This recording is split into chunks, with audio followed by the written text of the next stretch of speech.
Cinema is everything. Whether we know it or not, it's how we filter what we know about the world. And cinema is constantly changing, not only technologically, but critically and ethically. Films can look at something which we in turn view in a voyeuristic way.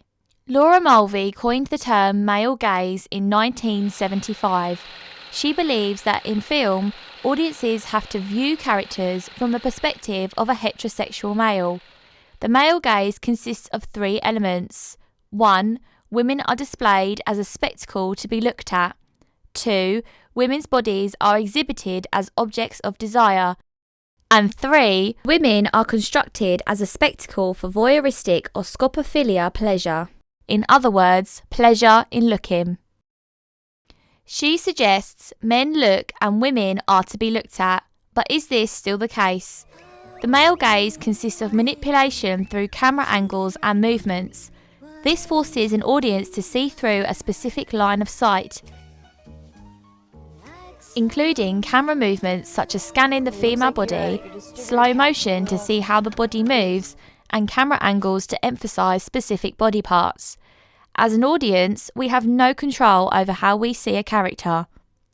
Mulvey argues that various features of cinema viewing conditions facilitate for the viewer both the voyeuristic process of objectification of female characters and also the narcissistic process of identification with an ideal ego seen on the screen. Who is that? She declares that in patriarchal society, pleasure in looking has been split between active male and passive female. This is reflected in the dominant forms of cinema.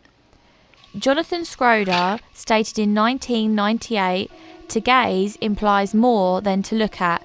It signifies a psychological relationship of power in which the gazer is superior to the objective of the gaze."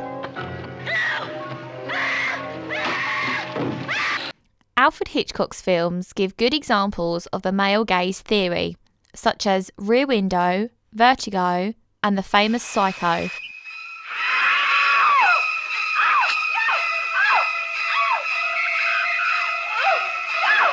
Film critics have argued that Hitchcock's work is prototypically performing sadistic fantasies against the female. He is often viewed as a misogynist that invites the audiences to be entertained by violence upon women.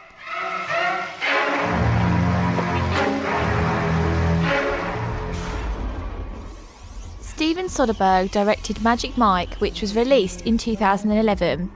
What Soderbergh does in these scenes is film them at a distance. What could be easily the rowdiest scenes to hit theatres actually has an odd, unfeeling quality to them. With very few cuts or edits or changes of angle, there's a tempered quality to the stripping scenes that distances itself from the audience it is appealing to. Instead of taking advantage of this scene and shooting it like a music video with fast edits and close-ups, Soderbergh attempts a kind of economic realism which is interesting. We as an audience see the entirety of the body in frame, and it feels there is a limitation to what they want you to see, which is not so voyeuristic. In other films, such as James Bond, which has a legacy of over 50 years now, Bond has always set a standard for masculinity, and the filmmakers have treated every Bond girl like an object within the film. It comes as a subversive surprise when it's turned around on Bond himself. We meet Daniel Craig in 2006 when he first took the role, making a unique impression. In 1962, Ursula Andress came out of the water in a bikini, making it one of the most memorable film scenes of all time. In 2006, Daniel Craig came out of the water in a powder blue set of swim trunks. Daniel Craig pays homage somewhat ironically to Ursula Andress, but is this the director Martin Campbell's intention? Is he trying to re-articulate the scene from 1962, or is he portraying something more subtle? Mulvey's essay may still be relevant, but is transformed to become, perhaps inadvertently, more inclusive. With the larger visibility of other audience demographics, it's important that one realises the power of the gaze itself, regardless of who it is for, and realise how gaze works.